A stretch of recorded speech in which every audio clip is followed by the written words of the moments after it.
আসসালামু আলাইকুম সম্মানিত ভিউয়ার্স, নতুন আরেকটি ভিডিওতে আপনাদের স্বাগতম।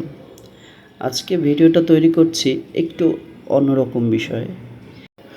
চকবাজার গিয়েছিলাম একটু কাজে। তো সেখানে গিয়ে দেখলাম সব দোকানপাট বন্ধ করে ফেলছে। সরকারি নির্দেশনা অনুযায়ী ৬টায় সব দোকানপাট বন্ধ করতে হবে। তো গিয়ে তেমন একটা কাজ হয়নি।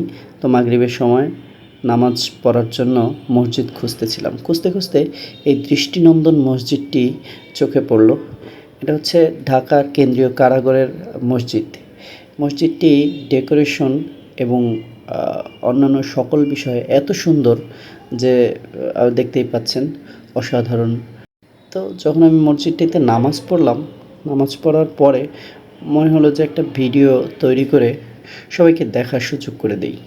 আসলেই অনেক সুন্দর। আপনারা সময় থাকলে আসবেন, এখানে এসে নামাজ পড়বেন, ভালো লাগবে।